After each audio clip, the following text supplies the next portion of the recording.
On the TV series Ghosts of Devil's Perch, we were contacted by the mayor and police chief of Butte, Montana, to try to bring peace and order to the undead residents of Butte, Montana.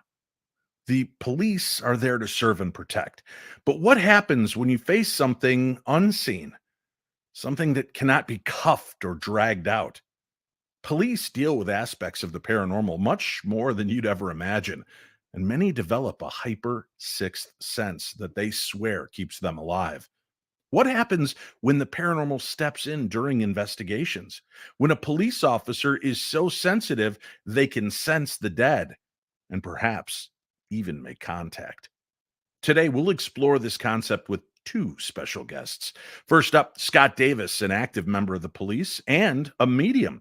We also visit with John Prink, a former law enforcement official with experiences of his own.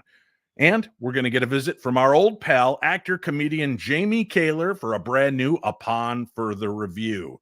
Today, Student Bodies, a slasher film and the very first of its kind. All that and more right here on the best in paranormal podcasting. This is the Paranormal 60 with Dave Schrader. I'm not gonna stand here and listen to this baloney. You won't float. He doesn't stand for baloney.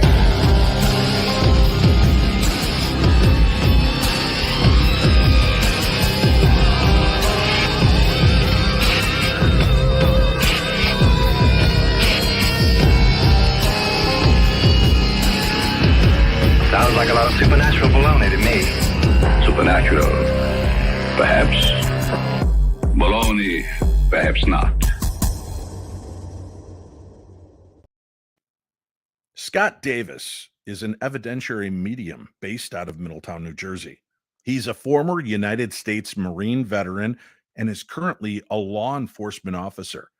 He's been building a social media following with over 200,000 TikTok followers and can be seen on various Discovery Plus and Travel Channel shows.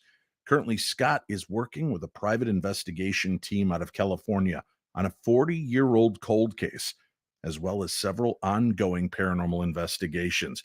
I've been lucky enough to meet this gentleman, call him my friend, and now it's time to introduce him to you, my little darklings, Scott Davis. Scott, welcome to the show. What's up, Dave? Thanks for having me, man. I appreciate it. Hey, it's my pleasure. I'm glad that you're here. First off, as we always do, let me thank you very much for serving our country and for serving the people of the United States in law enforcement as well. I know that neither of those jobs are easy, and it takes a special breed of person to step into those roles. So thank you very much for doing that, Scott. Thank you so much for saying that, Dave. I appreciate it. I wanted to make sure to bring up your pedigree because I think it's important and an element I want people to know. You know, I get people that'll reach out, believe it or not, Scotty, and they're like, God, stop having mediums on your show. You know, just talk about ghosts. And they don't realize we're all mediumistic to a degree. People say, Dave, are you a medium? And I say, no, I'm a 2XL. And once we get past the stupid dad joke, I started to realize, I guess I am a medium in a sense, because that is just something that translates and allows people to communicate. It's exactly as it sounds. TV is a medium. Radio is a medium. Print ad is a medium.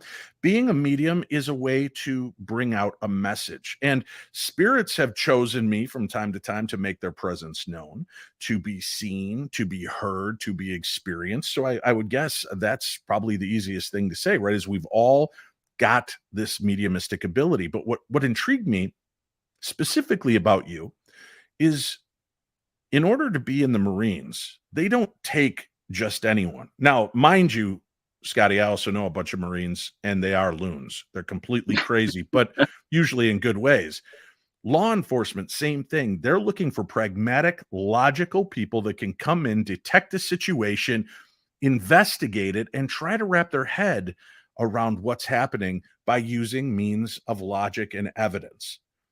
The woo factor of the paranormal kind of throws people for a loop. And when you can take somebody like you that has this pedigree, our second guest, who will be coming on a little later, John Prink, he's got stories and involved in the law enforcement as well. it's important, I think, to acknowledge those aspects. You have to go through psychological evaluations, through mental health evaluations to continue to do the job that you do, correct? Yeah, that's absolutely correct. Been through 3 psychological exams, and I passed them all so far. So I'm fit enough to be a police officer and serve my community. So that I think says a lot. It's very stringent. I want to get into the story that you're working on right now because this is fascinating to me, but I also want to push on that button. A psychological evaluation. Did you get called upon for one of those when they found out that you find yourself to be a medium, to be a sensitive and believe that you can talk to the dead? Did that send up a couple of red flags to the powers that be? No, thank goodness they were all just the routine kind of psychological exams you go through. There's here in New Jersey, it's very stringent to be hired as a police officer, so they really put you through the ringer and make sure that they have good candidates. So everyone was just the due process of being hired as a police officer. So at no point did they say, "All right, Officer Davis, how many fingers is the ghost behind me holding up?" All When right, you let say me tell you 3, something they right go, now. "Hey, there's no ghost here." Dave, one of my superiors, I had to give him a ride one day from point A to point B, and he Right. got in the car with me. And this guy is a cop.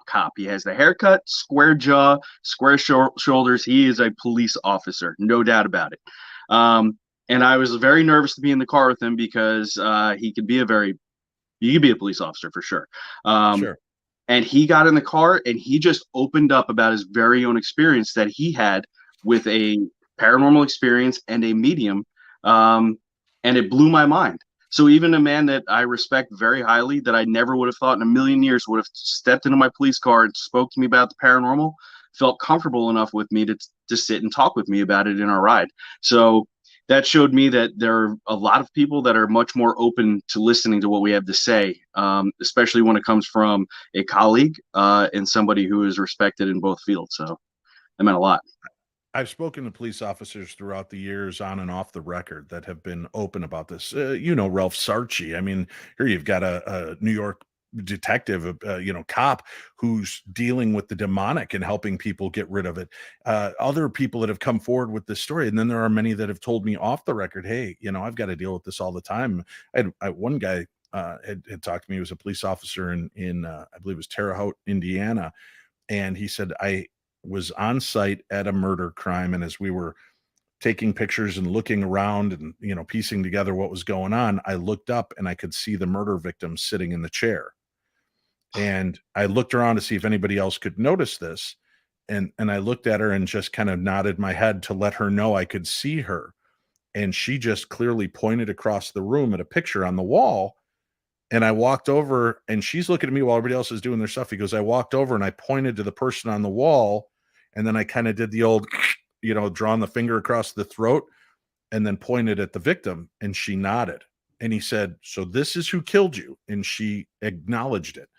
And he said, now he had to go about finding something there physically that could tie this case together without it being a woo factor. He also had to make sure he wasn't dealing with some form of PTSD, but sure enough, the case came together. And once they actually approached this guy, he crumbled and admitted to murdering this girl. So he said that wasn't the first time he had been aided at a site by a victim. And I thought, wow, that's powerful. What a great story. I mean, it's tragic. Don't get me wrong. It's tragic. It's heartbreaking that this is happening, but that somebody so cued in to their innate sense that they're actually picking up on it. That's got a powerful statement to it. And that's kind of similar to what's going on with you in this case that you're currently involved in. I know you're really working hard on it, so I don't know how much you can give us, but introduce me to this and how it was introduced to you. Oh yeah, excellent. First off, that story gave me chills. That was amazing. I hope that officer is listening to your podcast and knows that he's not alone. So basically, I got contacted by a family member of a missing person via social media. And I don't normally take cases that involve missing people or murders because of my regular job being a law enforcement officer. I never want the two paths to have to cross. It's just two different worlds. And for crimes to be solved and missing people to be found, you really do need good police work, good investigations. You need physical evidence, all the things that you can bring to court to prove a crime or find the missing person. However, this gentleman was a little bit persistent, and he said, please, it's over 40 years old. I don't see there could be any harm if you can help. I said, okay. He sent me a picture of his sister, and I did the reading, and all through it, he just let me talk. I spoke about landmarks, people that I was seeing, and relationships that I felt were important to speak about. During the reading, he didn't say much. At the end, I told him I'd be happy to do more, and he said, okay. And that was the last I heard of him. And I went upstairs and I told my wife, I was like, man, I think I really bombed that. All right. That's what I was going to ask, Scott. What was your initial talk? You tell this guy, is he telegraphing at all that you're onto something, that you might have struck a chord with him, or is he just cold sitting there giving you nothing to make sure he's not manipulating? All right. Zero. And it was kind of, not that it was bothering me, because people do that to me all the time, which is totally fine. However, he wasn't even like, okay, that sounds good. He just listened. So I just put it all out there, the things that I was picking up. I went upstairs and I told my wife, I was like, he didn't give me any feedback. I think I bombed. Then, believe it or not, almost an entire year goes by and I hear nothing. And I kind of forgot about it until one day I get a phone call from a private investigator. And she says, hey, do you remember a reading that you did for a missing girl in California? And I said, yeah, vaguely. And she jogged my memory. And she said, you know, that was recorded.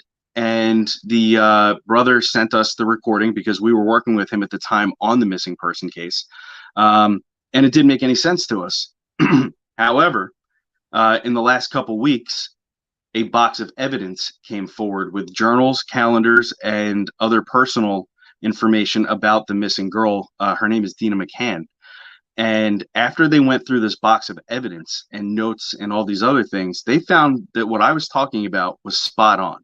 Not only that, but this box that had been lost to time for over 40 years had the initial maps drawn by Dina's father, who's since passed away.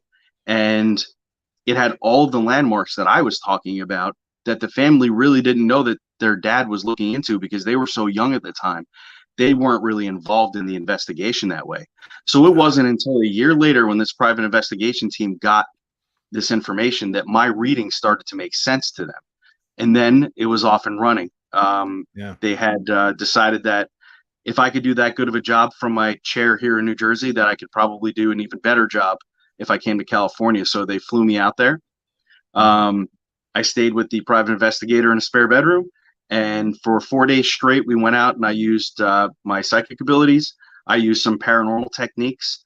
And I also used my ability as a police officer to interview people and better understand what things were like back in Lodi, California in 1981. So, well, I need to ask you really quickly. Yeah. Were you surprised that the police reached out to you, that they actually entertained what this guy had recorded, and they thought enough about it to listen to it and keep that tape when nothing made sense to them? Yeah, luckily the private investigation team that is on this, they're very open-minded and they're so willing to try anything to find this young lady and bring her home that they're willing to entertain all of this, which was something that was very surprising to me. Yeah, but I love the tenacity of a good team like that. And I always have to go back to the fact that that's exactly what will get people found and bring them home, is just somebody caring enough to keep pushing forward in any direction to find their loved one. So that makes a huge difference. So with all this evidence, making itself known now, suddenly all of these things are lining up with the details you were picking up on. To them at this point is undiscovered information. No way anybody should know this, which is giving them the insight that you must be in communication. Now, help our listeners understand as well. Are you getting this information from this missing girl? Are you getting this information from a spirit guide? Are you getting this information from Zoltar on the beach? Where exactly do you divine this? The first bit of information, I believe, came from just my intuitiveness. I don't know how to explain it. No guide stepped in and gave me this information. I simply closed my eyes and asked for the information, and it came.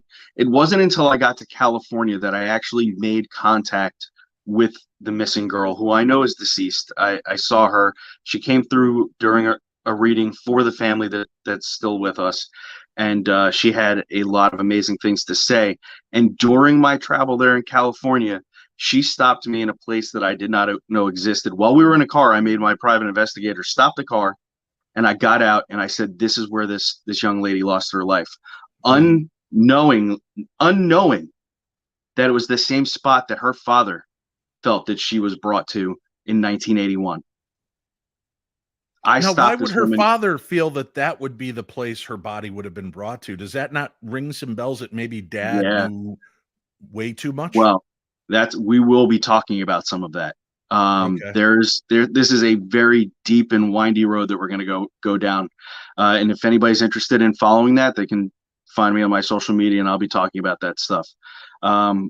We do have links to Scott on today's program guide, so you can find him and find ways to follow his work as well.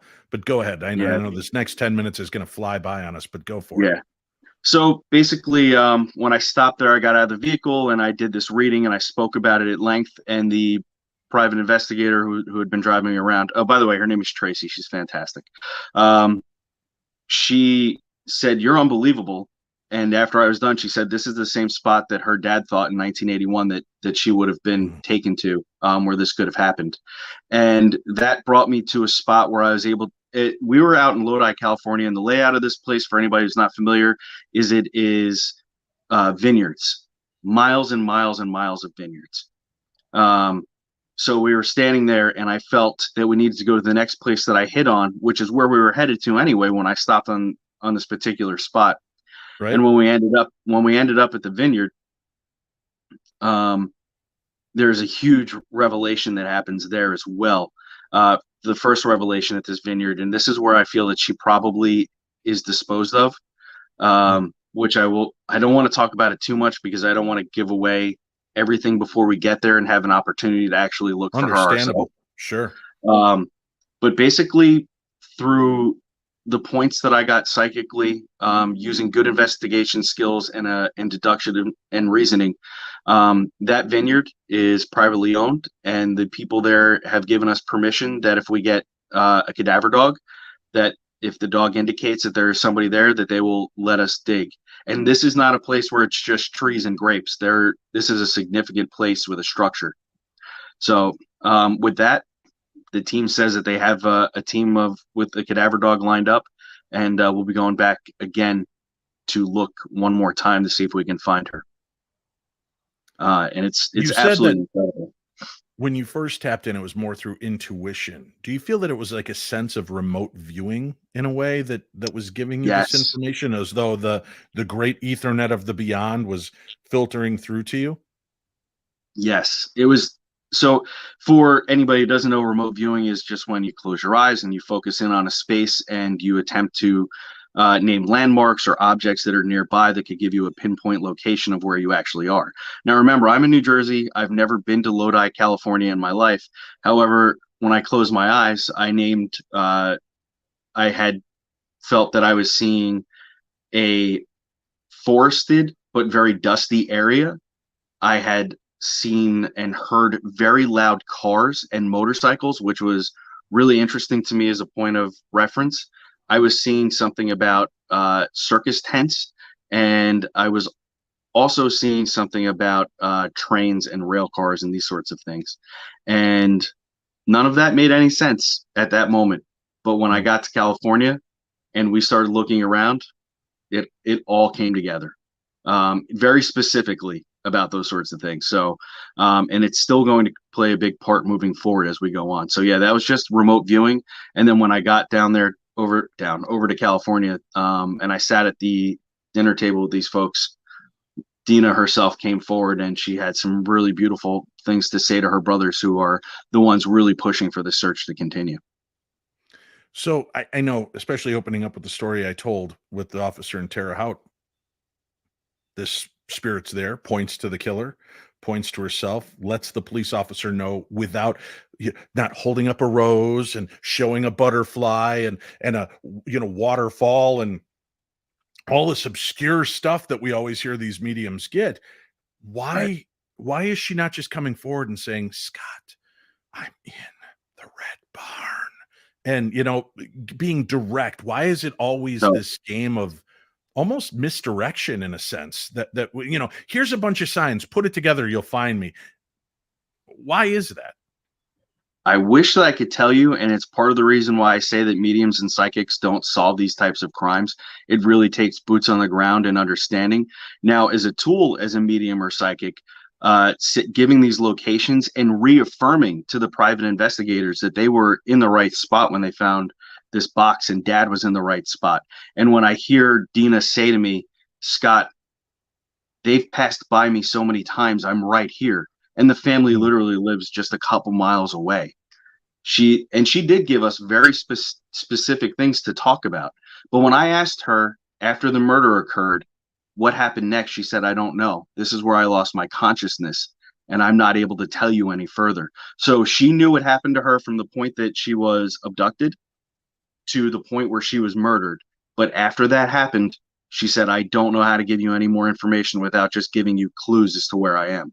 And those clues were those specific things about the loud cars, the circus tents, and the other points of the dusty forest. If you've never been to Lodi, California, the vineyard is green on top where all the vines grow, and the bottom is just dirt, and they irrigate it to feed the grapes for the wine.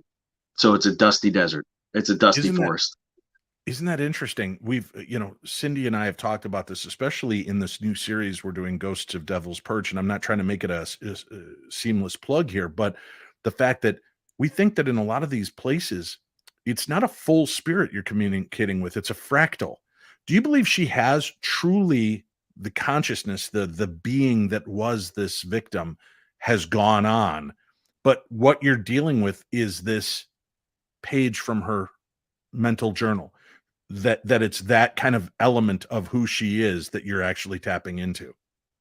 Dave, you're nailing it, buddy. That's exactly what I think. When I sat down with the family to do the reading, she came right through. She said all the things that would help her family understand that it's her. Lots of evidence that it was her. I wasn't just making things up. They knew, like, this is our sister, right? When I got out to the spot where she was murdered, bits and pieces, fragments. So we used one of the ghost boxes. We turn that on, and we can hear the screams coming from the past, wherever this is. And what's super interesting is before one of the suspects passed away, this private investigation team had interviewed him several times, the person who we think is responsible for this. So we have his voice on recording. The woman who was driving me around from the private investigation team is not a paranormal investigator. She had never seen anything like this. So when I break out the ghost box and I turn it on just to see if it will bring me any more information, and we start hearing voices come through, this woman's mind melted because she could hear this man's voice coming through and saying this girl's name. And she was like, there is no denying that is that same voice that we have recorded. I've spoken to this man at length. That's him coming through here. And during the investigation, this private investigator, she became very ill. We visited the suspect's house. Nobody lives there anymore right now. And on the way up there, she became very ill. And I didn't say anything to her. I did not want to lead her on saying sometimes when we deal with spirits that are negative, they can do this to us. I didn't say anything. But on the way to his house, my ears started to hurt. I became dizzy. And it was like something very negative was trying to keep us from moving forward and finding the information we wanted.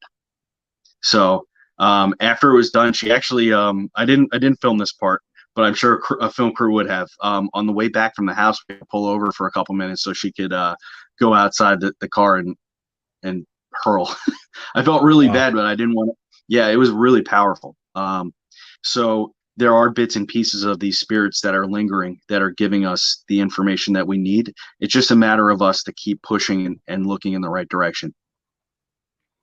This is an ongoing case. Scott, you got to come back and fill us in as this continues to unfold. And folks, I know what you're thinking. It sounds so far out there, but this Scott has connected on so many ways. I did a show in my past iteration on my other program way back when, and we spoke to Robbie Thomas, a medium out of Canada. And I threw him that night live on the show 3 different cases to give me an information on. One case was the Casey Anthony and Kaylee Anthony case. He didn't really know what he was looking into, but he was connecting, and he said, uh, I see a little body. She was buried. She's been dug up and moved somewhere else. And now I'm getting that she's underwater. And sure enough, they had dug in one place and couldn't find her, but they believe she had been there. And where do they end up finding her? They found her in an area where she'd been submerged. And when the water level went down, they found the garbage bag with her body in it. He also talked about Jacob Wetterling, who is a very famous crime victim here in Minnesota. And when they did uncover him, it was eerily accurate. And it was many years later. It was eerily accurate to what Robbie Thomas had said on our show. So it sounds very big and innocuous sometimes to us because it's hard to perceive that this information exists out there and that this is going on. I want to know what happens as this story unfolds. And I know that you said that you don't usually work on murder or missing persons cases because they are ongoing active investigations. This one you stepped in for 40 years later. If people want to reach out to you, Scotty, and they want help, they want to try to make connections with loved ones lost, how do they get to you? And I'll make sure that we have that link in tonight's program guide as well. The easiest way to find me is if you want to connect that way is my email. It's Scotty, SCOTTY, NJmedium @gmail.com. And of course, they can always just go to any one of my social medias or just Google Scotty the Medium, and all of my stuff pops right up. I'm right in the front. Scott, thank you so much for joining us and giving us an insight into this case. And please take care of yourself as well. I know that these things can take their toll on the people that are tapping in. Yeah, thanks so much, Dave. Thanks for having me on. Thanks to everybody out there. Let's bring Dina McCann home. That's what we're hoping for here. Amen. Keep us in the loop. Thank you, my friend. Amazing story. Scotty Davison, amazing guy. I've had a chance to talk to, get to know, and just a lovely spirit. You could really feel the compassion and empathy from this guy dealing with what he deals with in the field, and to remain that human after all he's seen in the military and in police work. I give him a lot of credit. Yeah, crazy story. We'll keep following up on that, and I'm sure we'll have Scotty back in the future to talk about other things. Hey, folks, it's time to be joined real quickly by a buddy of ours. We've got Jamie Kaler joining us from the Parents Lounge, live Tuesdays. You can find them on YouTube or on their social media pages, the Parents Lounge Live, where you can go if you are a parent and dealing with your own travesties and feeling maybe alone in this world. And though you've lost your grip on sanity, they are here to prove you probably have. And they're also here to commiserate with you. Jamie, good to see you again, buddy. Hey, Dave / Norman. Great to see you too, my friend. I love the shirt. I figured since today we're talking about, paranormal and crimes and the Bates Motel, Norman Bates, and then I've got to pick a movie for my buddy, Jamie Kaler, that could just possibly add up to the type of quality I've given him in the past. I knew that I had the perfect movie for you. First, folks. It's time now for Upon Further Review. John Prink will join us in just a few minutes as well, and we'll continue talking about police work, paranormal, and such. But this movie, I remember watching maybe in a state that my brain was a little cloudy, and I loved it at that time in my teenage years, because this movie came out in 1981. I'm trying to skirt the issue. YouTube has very strict rules and regulations as to what you can admit to and you cannot. And it might have been illicit back in the day. It's legal everywhere now. But yeah, I remember seeing this movie, and it's really the very first of its kind. Should we give people a little taste of what I forced you to, made you watch? Yeah, I think it Right. I think a taste is going to be more than enough, but yeah, I would give them a little bit of a taste. It was here, and this, I'm going to forewarn you guys, this is one of the strangest trailers, and I don't know if you've seen the full trailer yet, Jamie, but here's Student Bodies from 1981.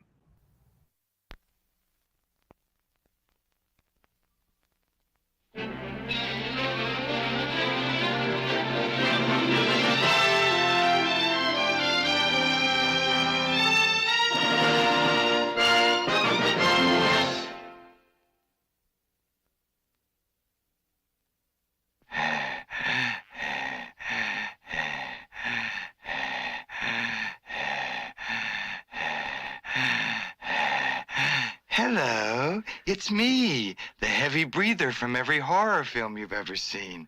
You know me. First I terrorize my victim by the telephone.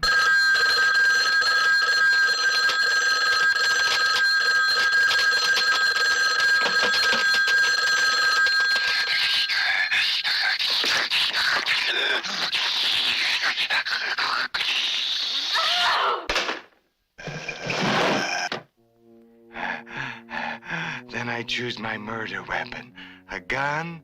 Nah, too easy. A hatchet? Nah, I always use a hatchet. For this movie, I want something very frightening and deadly.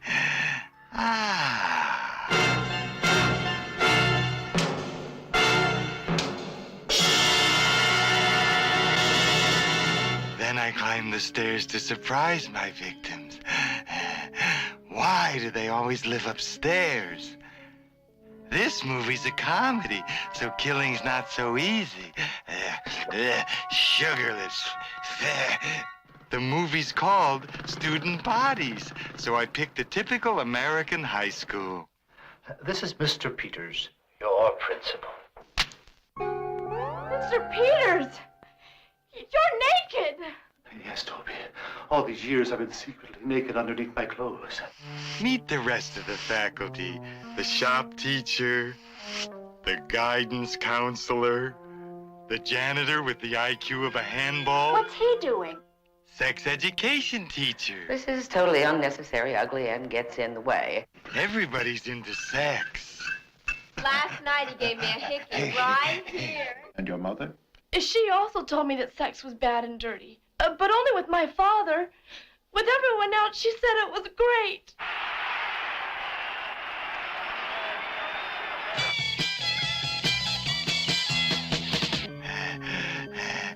I'm into murder myself, and student bodies are gonna be everywhere.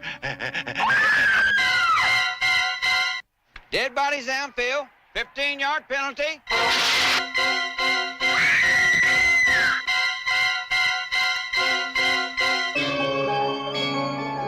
See Student Bodies, a killer comedy.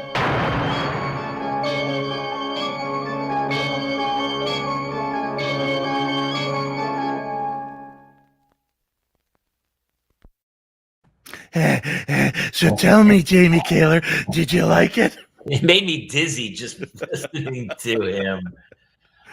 It's always funny when a trailer, like nowadays, if you had a 15-second opening of like Paramount Pictures, dun-dun-dun, people will go click. Like you never, everything's so, the jokes are so dragged out and telegraphed. I normally am the guy who's like, I loved it. Yeah. Well, you're not always that guy. Let's be honest. Let's be honest. I'm not that guy whatsoever. No.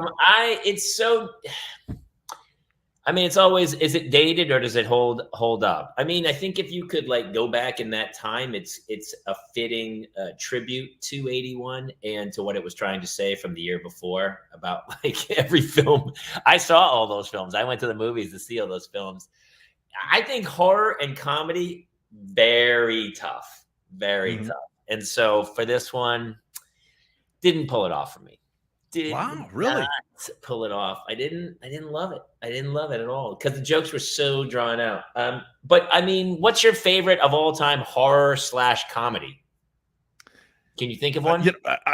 American Werewolf in London did it right for me. But with this movie, but not as funny as horror. People like say that's a comedy, but there's very little comedy. It's mostly graphic horror, which I love that film. Great. Another movie I liked, Dead, like a Shaun of the Dead. I think Idle Hands comedy and what?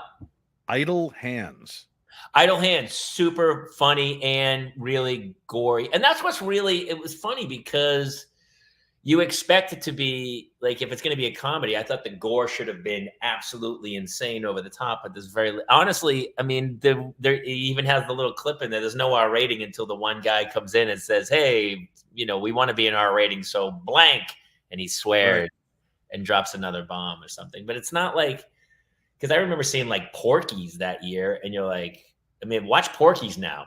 There's some graphic violence. That thing might have a at this point.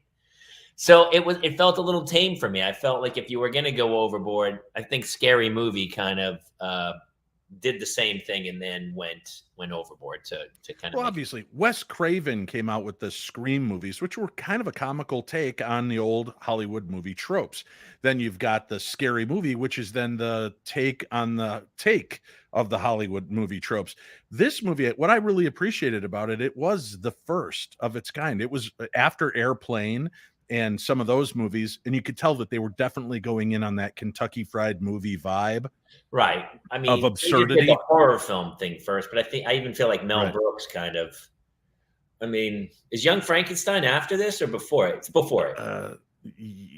Yes, I believe it is before it. Because Sure. Young Frankenstein is really a horror film that's a comedy. Right. That's A parody, a spoof. Sure. But this one kind of was touching on all of the Halloween, Friday the 13th, My Bloody Valentine, My Happy Birthday, any horror movie that had come out to these weird centric times, they made this. Terror made Train. this, I think Terror Train was one of my favorites. Remember Terror Train? Oh, yeah. Yeah. Of Jamie course, David Lee Curtis, Copperfield.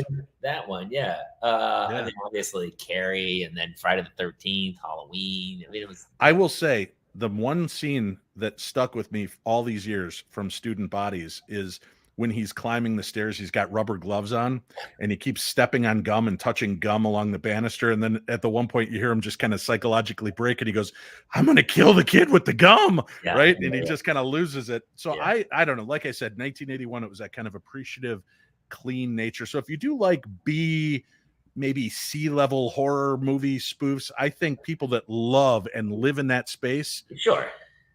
And also, it is really reminiscent of that era. Like, even like the innocence of like the kids talking. There's no cell phones. I mean, you remembered it.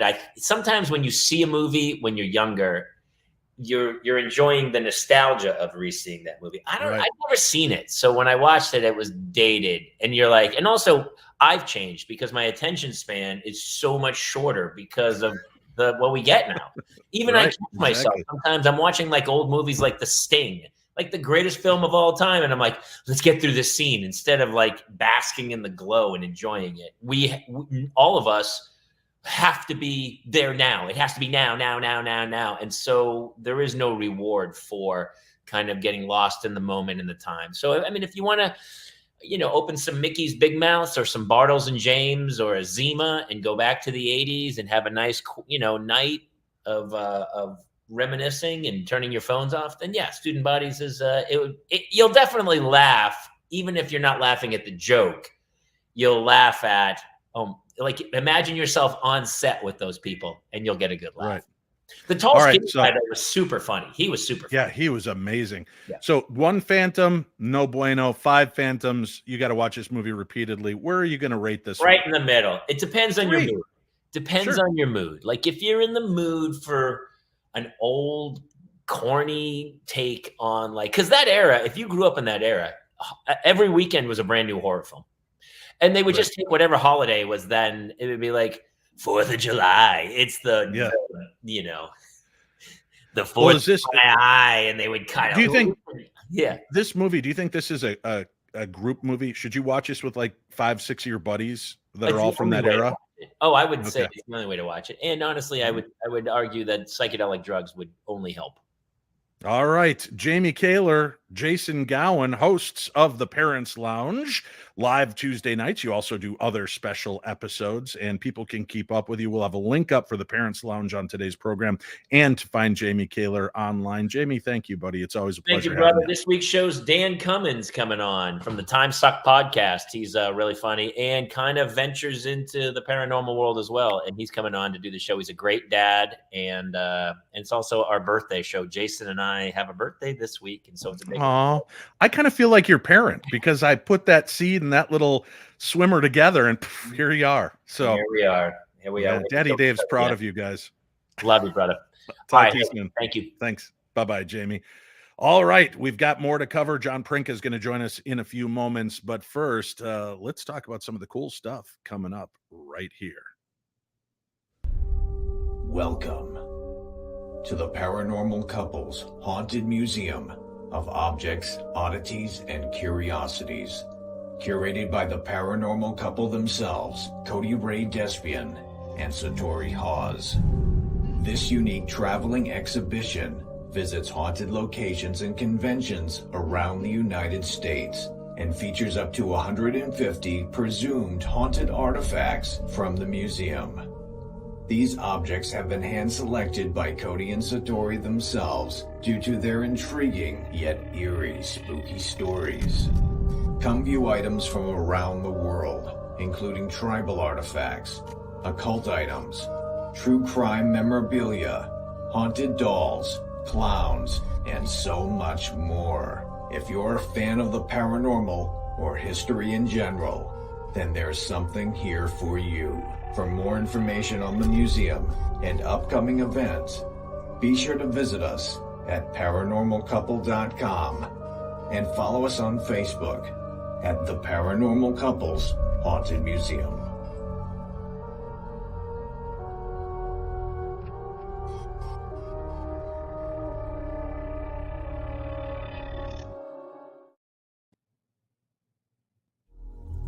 Haunted Magazine, issue 35, is out 6th September, featuring the Feminine Macabre, Vampires, the Gold Camp Road, Jamaica Inn, ESP, Australia's spookiest spectres, Richard Estep investigates Shepton Mallet Prison, the Roswell Incident 75 years on, The Burden of Lizzie Borden by Sam Beltrusis, the seminal Ghostwatch hits 30, plus an in-depth chat with ghost hunter Barry Guy. Order in print from the Haunted Magazine website or visit WH Smith in the UK, Barnes & Noble in the US, and outlets in Canada and Australia. Also available in the app stores. And remember, don't be normal, be paranormal. Hey folks, tomorrow our special recap episode. The Paranormal 60 presents this season on Ghosts of Devil's Perch, my special guest Cindy Kaza, as we look back on episode 4, Shadow of Doubt, and we'll take a look at our next episode that is coming up, where we are going to be visiting the Dumas Brothel, one of the most famous and haunted brothels in America, also one of the longest running from the 1800s until 1982. This long-running brothel was in existence, and trust me, it has stories to tell. Our next guest is John Prink. He's joining us now. John, thank you for your patience and hanging in with me all this time. I appreciate it. Thank you for having me here. I'm excited. Well, thank you. And, this was great. You sent me an email early on to my kind of kickoff of this show. Right. And I'm glad that we're able to connect. And I thought this would be a great pairing for the episode, talking about kind of, the law enforcement and paranormal and how to bridge that gap. And more and more cops seem to be coming out of the paranormal closet about this. John, give just for our audience's background, give us a little bit of your background and work in law enforcement, if you would. 29-year retired veteran. Started in 1986. I was kind of started out in the New York City Transit Police, believe it or not, in Brooklyn. I'm originally from New York. Okay. When I came to my senses in 1989 and got tired of shoveling snow, I went back out to California, where I had been stationed. I was also in the U.S. Coast Guard. And during my time out in California, I had the opportunity to work at a variety of police departments, small and large, including a sheriff's office. And at that time, if you know anything about the way California operates, they have 58 counties in that state. 54 of them run a sheriff-coroner concept. So the sheriff is also the coroner. I had the opportunity shortly after I got to the sheriff's office, Solano County. Kind of interesting that Scott Davis was talking about Lodi, because I know exactly where Lodi is. In fact, I dated a girl whose family owns 400 acres out there and grows grapes for Gallo wine. Interesting. Between Interstate 5 and 99. So what he was talking about, I was absolutely familiar with. And in any event, I was an adjoining county basically that I worked in.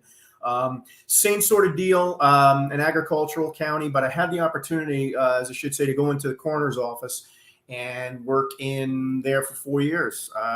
It was a very interesting experience. They sent me down to Santa Ana, Southern California, to a 2-week coroner academy.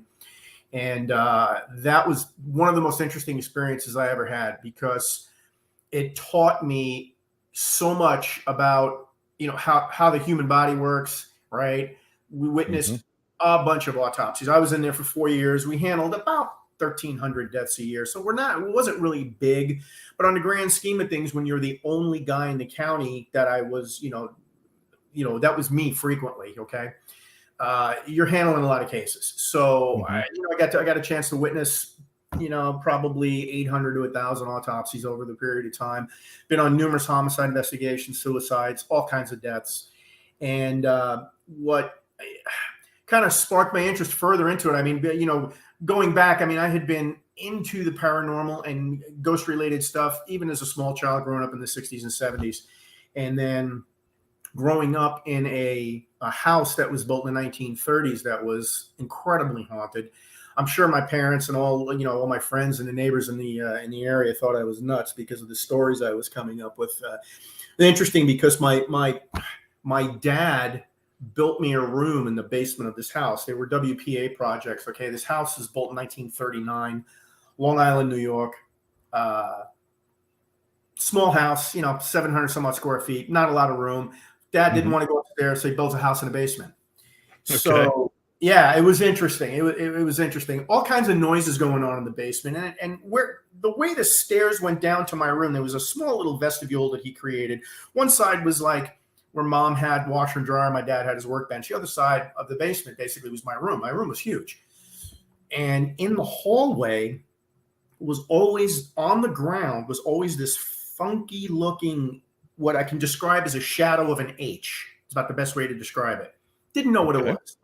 Right. It goes on and on and on and on. While, my parents are down and they put a floor down, the H comes through the floor. They put carpeting down, the H is coming through the floor. And every time I stood in that spot, the spot was cold. Didn't know what was going on.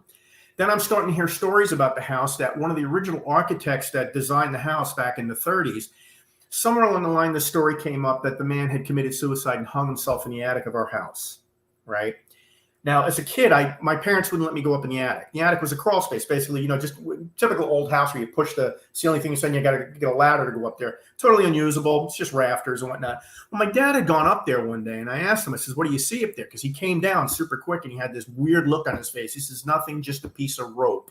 He knows nothing about. Yeah, I swear to God, he knows nothing about what I've been experiencing. So while I'm standing underneath that hatch, looking up and looking down, I'm realizing that the hallway that I'm in the center of the house on the first floor is directly above the hallway that is next to my room. And I'm starting to realize now that this is possibly a shadow of what a body would look like. Right. And I didn't just with a light shining on it. And I didn't discover this until much later now, going on, 15, 20 years now. Wow. When I was at the sheriff's office and I had been at a lot of hangings, a lot of suicides where I had gone to the location and was looking and this and that and realizing that there's a shadow, and it was the same type of shadow that I saw underneath a body when I was actually at scenes. And here's what I'm seeing as a 10, 12-year-old kid, not really realizing what it was. Now all of a sudden, now it's making sense, Yeah. So those are just some of the things. I mean, it's just, it just goes on and on from there. And I'm sure you've had a lot of guests that have some wild experiences. And it's been very interesting to me. And what I ended up doing once I retired is I decided that. Well, let me hold on one second, John. I do want to know, because before we leap from your experiences as a kid to past your service and into retirement. Yeah. When I was young, I lived in Illinois. I was in the Explorers Club, which is like junior police Cub Scouts, if you will, Boy Scouts. They're awesome. And I went into that because I really wanted to be a cop. Lo and behold, I never knew my biological father was a cop. Yeah. My great grandfather was a cop. So it was in my bloodline, obviously. I wanted to be a cop. And one of the things that they did it was one of those shock and awe moments, was they took us to see and witness an autopsy and took us to the Cook County morgue, where I met the coroner. And when I walked in, and when I say a cooler, it's like something out of Indiana Jones. This room was massive and bodies smell stacked. Oh, no doubt. They had me put smell. Yeah, they had me put camphor or like Vicks Vapo rub under my nose. I never understood that. I never did that because if you do that, basically what that does is open your sinus cavity up and lets it all come in.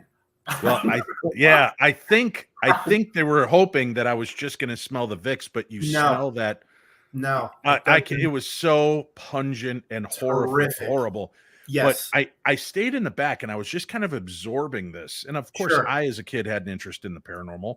But as I'm walking through and they're shuffling everybody in to go into the room where we're going to watch this autopsy, I looked at the guy, the coroner that was with us, and I just said, this place has got to be off the scales haunted. And he just looked at me and kind of looked around and then slowly nodded.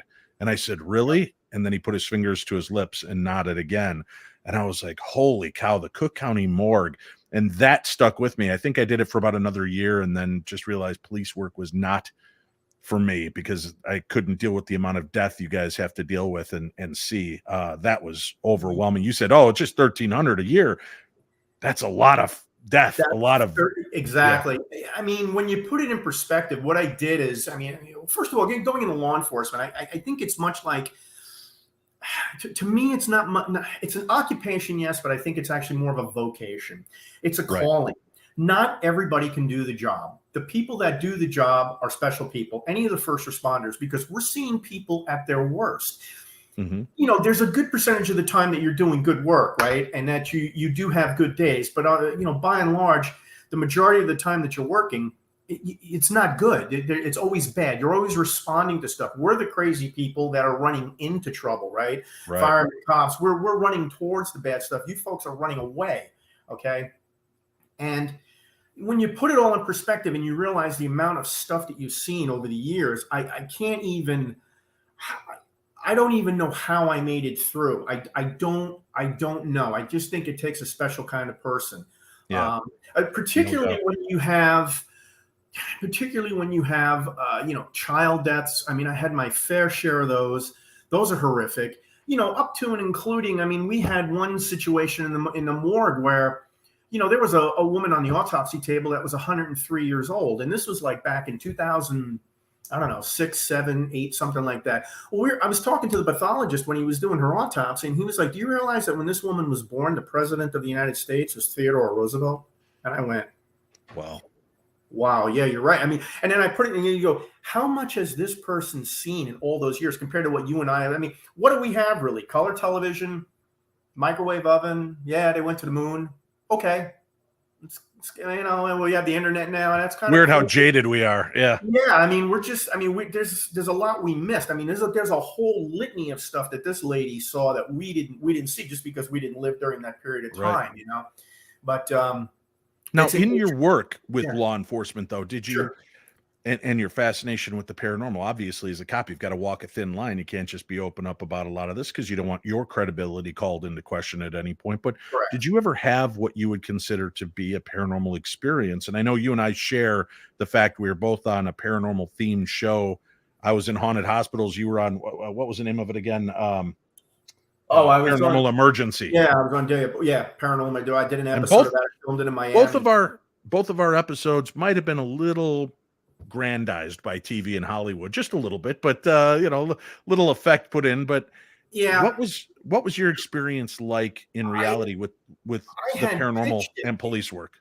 Yeah, I mean, that one in particular stood out because it was one of the few times that I had an experience with a full-blown apparition in the morgue. Now, the morgue is a creepy place anyway, okay? Frequently, you know, I was the only coroner in the county. So I'm there at 2, 3, 4 o'clock in the morning, right? In the middle of the night, I'm the only guy in the building. Yeah, you hear the bumps, the squeaks, the noises, and all that stuff. And you go, okay, is it something upstairs? Is it something outside? You kind of, you know, put it out of your mind thinking this is not really happening. Well, one night I got logic, Yeah, I mean, one night I was on call. I had gone home. I'd worked a late shift, something like, I don't know, 3 p.m. to 1 a.m. And I was on call from 1 a.m. on. I had gotten a call in the middle of the night. I was just getting ready to go home, and I get a call of a car accident, a fatal out on Interstate 80. Okay, this is Northern California. So I go out there, and I get to the scene. California Highway Patrol's out there. And I'm like, are you ready for me? Because if I roll out, I'm coming out with a body bag and a toe tag. It's a snatch and grab, toe tag, and we're rolling. I'm not going to sit out there and wait. Do your accident investigation, but as soon as we got to go. I can't wait out there all day because I'm the only guy in the county. I might have to roll to something else. So they go, yeah. So I roll out there. I get this guy, and this poor guy is horribly messed up from this car accident, and he is DOA. There is no doubt in my mind, right? Right. Get him back to the morgue. And part of what we do is weigh the body, and we prep it for autopsy in the morning if that's what they were going to do. And in this particular case, they were going to do that because it was a smell of alcohol. We called it ETOH. I mean, ethanol, right? So I'm prepping the body so when the pathologist comes in the morning, he can do his thing. Mm-hmm. And so that included me taking fingerprinting and photographing this body and taking the man's personal effects out of his pockets, right? So I open the body bag and I do the fingerprints and I take his photo and I've got all of his items just in a clear big plastic bag. Zip the bag back up, and our autopsy suite was a big room. We had space for, 3 or 4 autopsies, not really big, but then there's a stainless steel door that's got a window in it. I open the door up and I put him in there. He's on a table and there's other bodies in there. Close the door behind me.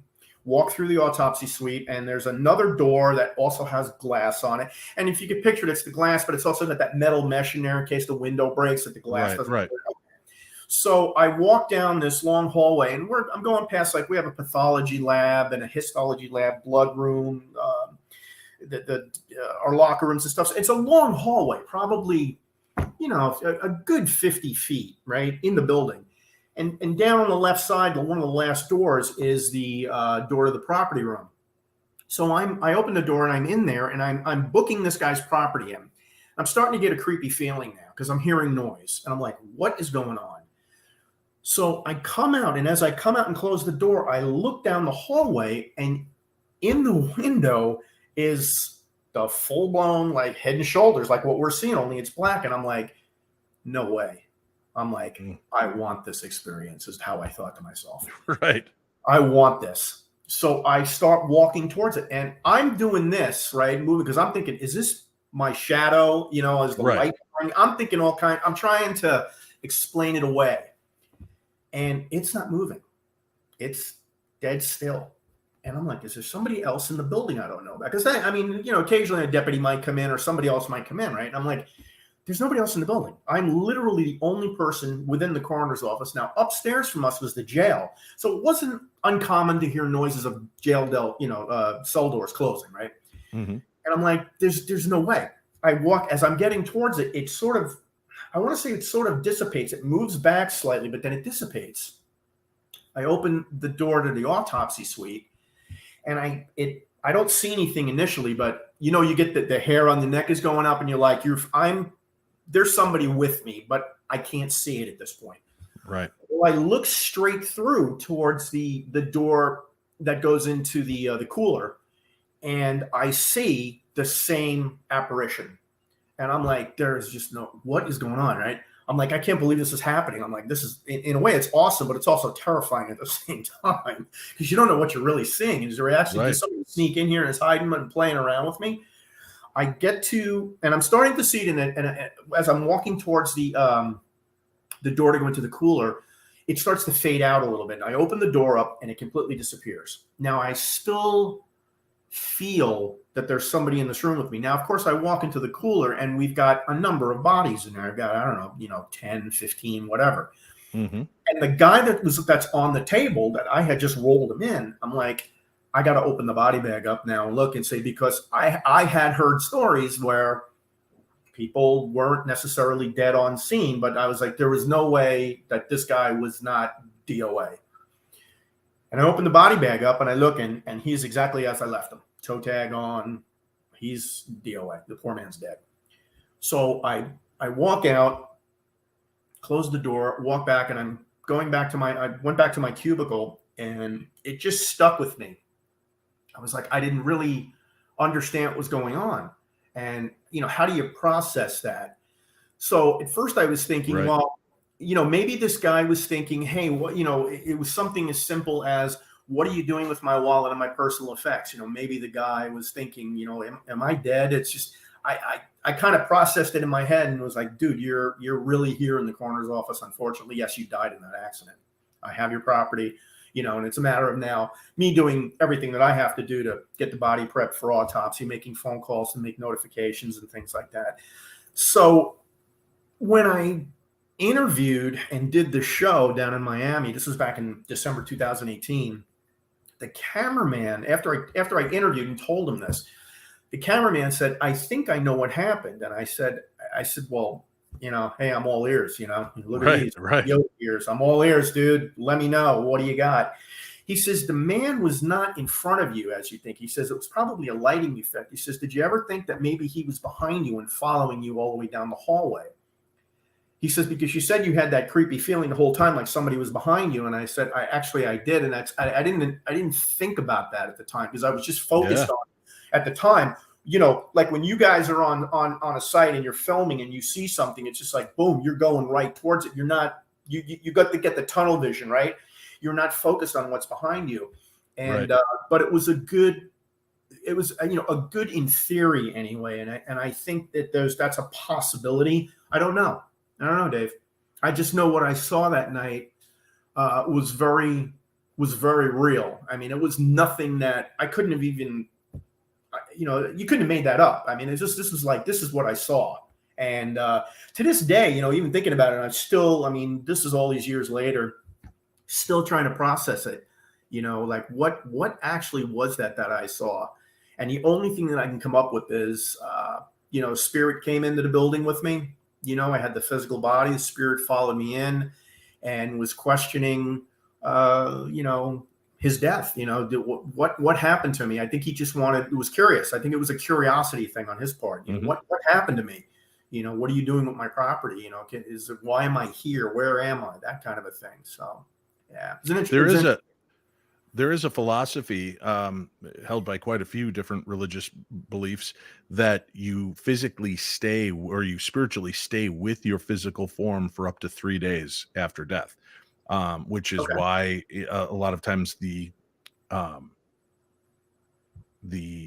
showings, the wakes would last 2 to 3 days.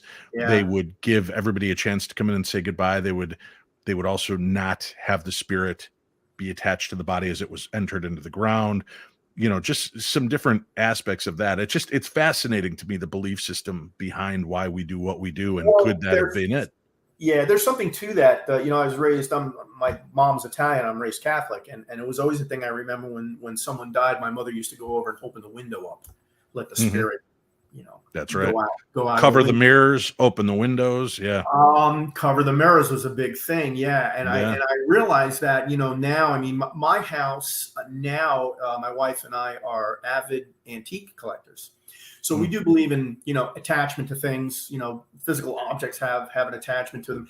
And some of the things we have in looking at them are antique mirrors.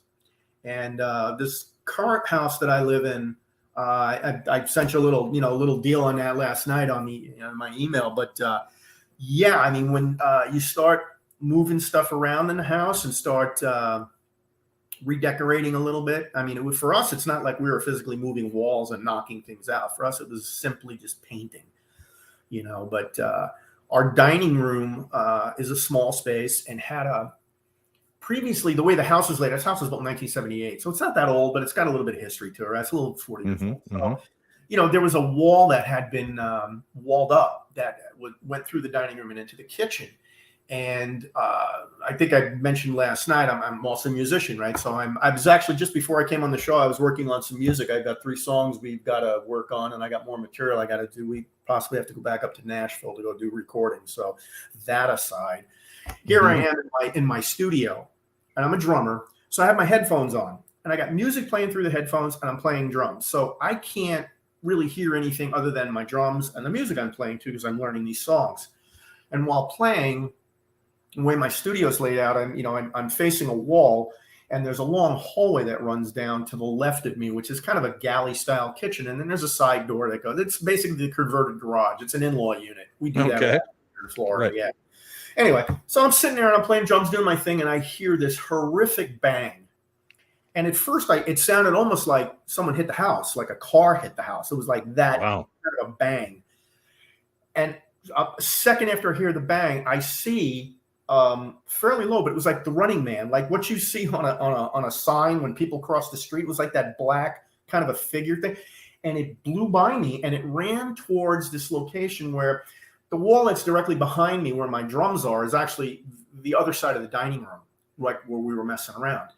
And I saw this black flash go by, and I went, I did not. This was about a month ago now, 3 weeks, a month ago. I'm like, I did not see what I just saw. And then as soon as I saw it, I stood up and I went, there is no way. And I'm thinking to myself, and I recalled that I had recently watched a show. There was a few folks. I wish I could recall the name of the show or the folks, but I had seen them previously on TV, and they were up in Wisconsin, and the guy had something filmed in a hallway. He had his camera running, and it was something like a flash that went by like that, but it wasn't like just a black blob or a white mist or anything. It was an actual like full-blown apparition of a person running from like right to left, and I had seen something similar to that. And I got up and I walked through the house, and the dining room was eerily, it was an eerie space. It was just kind of, it didn't feel right, and it was cold. We have the air conditioning going all the time down here because it's always hot. It's at a constant 71 or 72 degrees. But this felt really cold, like you were almost like outside. And then I realized that in the dining room, we've got a couple of mirrors set up.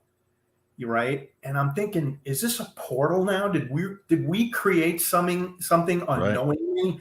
Right. And my wife and I were talking about it. She goes, what do you think that bang is? I said, there's a lot of times people hear that noise. They'll hear a bang. And then if you look, and while we're watching a lot of the shows and stuff, when I've been on investigations too, you hear a bang and then you see something. I'm like, is this something that's moving through like a space-time continuum? And it's the reason it's hurrying me is because the doorway opens quick and they got to roll through like Indiana Jones. Wow.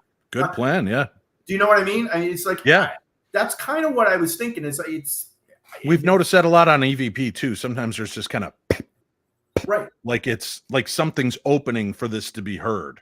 Exactly. It's almost like, it's like the portal is opening, almost like the door is opening, and you've got a split second to get the information out there, which is why I'm thinking, even with the EVPs and stuff, even the ones that I've caught on investigations that I've been on in folks' homes, why is it only just a one-word thing? You're asking a question and you get 1-2 words, and you're trying to identify who this person is and what they're saying, why they're saying it.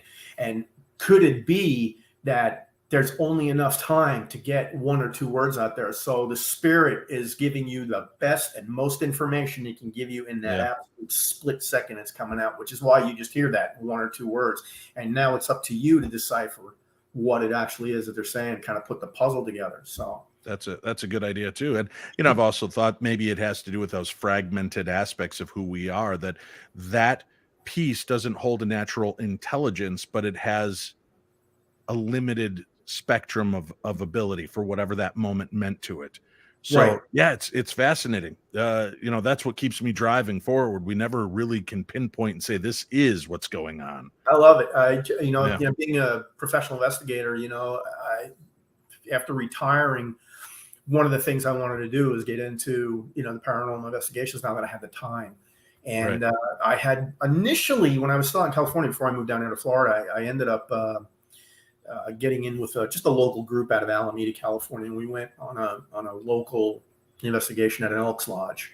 And there was quite a bit of activity in this Elks Lodge, in that there was a couple homicides in there. And there was, members that were, it was an all male cast at one point, but now the Elks, it's men and women. So there are a lot of the older members are not so receptive of the women that are in the Elks Lodge. So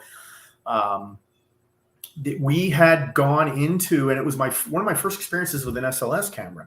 I was watching a couple of the investigators that were demonstrating it to me, and they had picked up some stuff, the stick figures and whatnot. And I was like, man, that is really cool. What is that? And they explained a little bit about how it worked. And I said, well, let me go walk around. And we were in the inside the Elks Lodge. We were in there was a stage area set up, okay, and where they used to perform shows and whatnot. And it was a big venue. So I'm walking around, I go, let me walk backstage and just kind of take a look, because we had saw these stick figures just wandering around back there. Well, I walk backstage and it's pitch black, right? Can't see your hand in front of your face. And I have just a little tiny flashlight with me, just so I don't, fall on them. I'm walking along and I'm looking at the floor, and I got this weird feeling, and I looked up, and standing right in front of me was what could be best described as a gentleman wearing, the top hat, coat and tail kind of a thing that they would wear. Sure. Back in the, early 1900s, like during the show, just standing there. And I came out and I said, well, I explained what I just saw to some of the other investigators. We walked out and we had the lights out, and they said, well, just stand there. So they mapped me out on the SLS camera. And they said, right now, they said, how do you feel? I said, well, my left shoulder was a little cold. He goes, well, that's because there's somebody standing with their arm around you.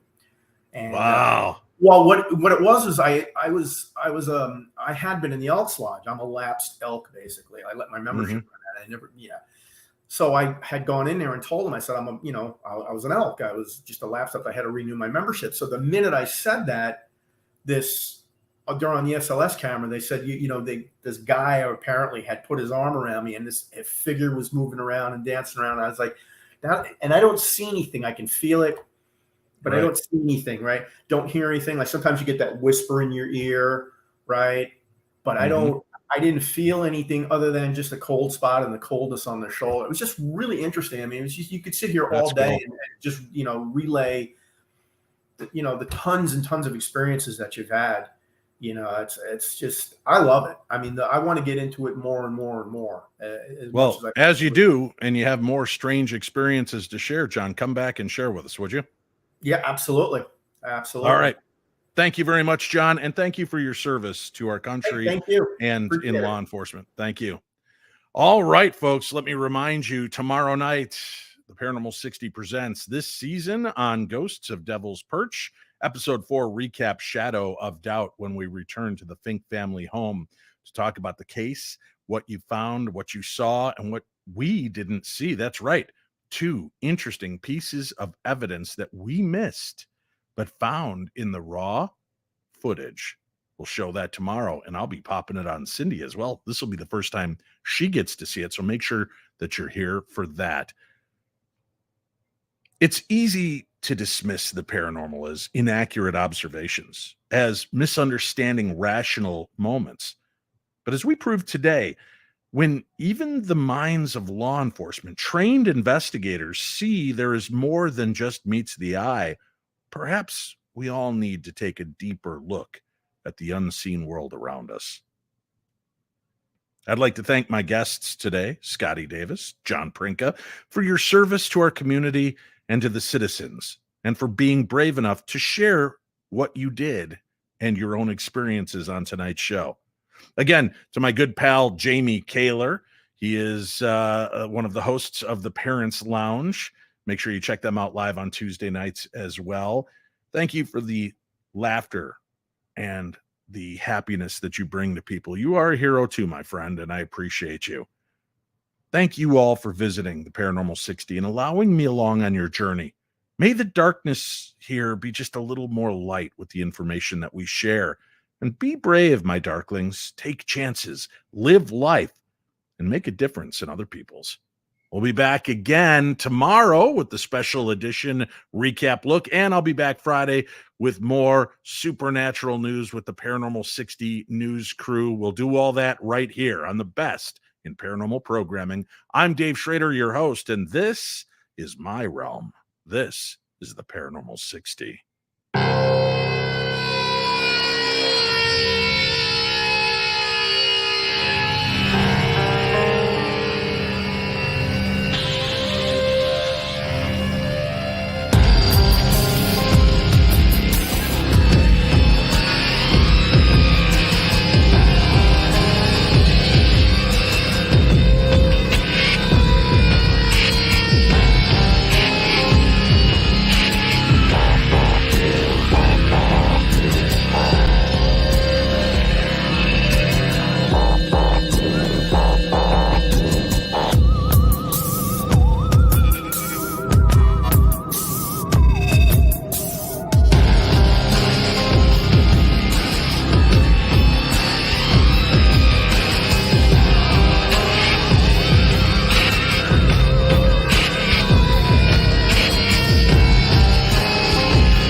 Remember to join me and the team on Ghosts of Devil's Perch every Sunday night, only on Travel Channel and Discovery Plus.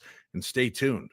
I'll be visiting Butte, Montana for the season finale. We'll be talking more about that and how you can join us for a special screening. That'll be soon right here on the Paranormal 60.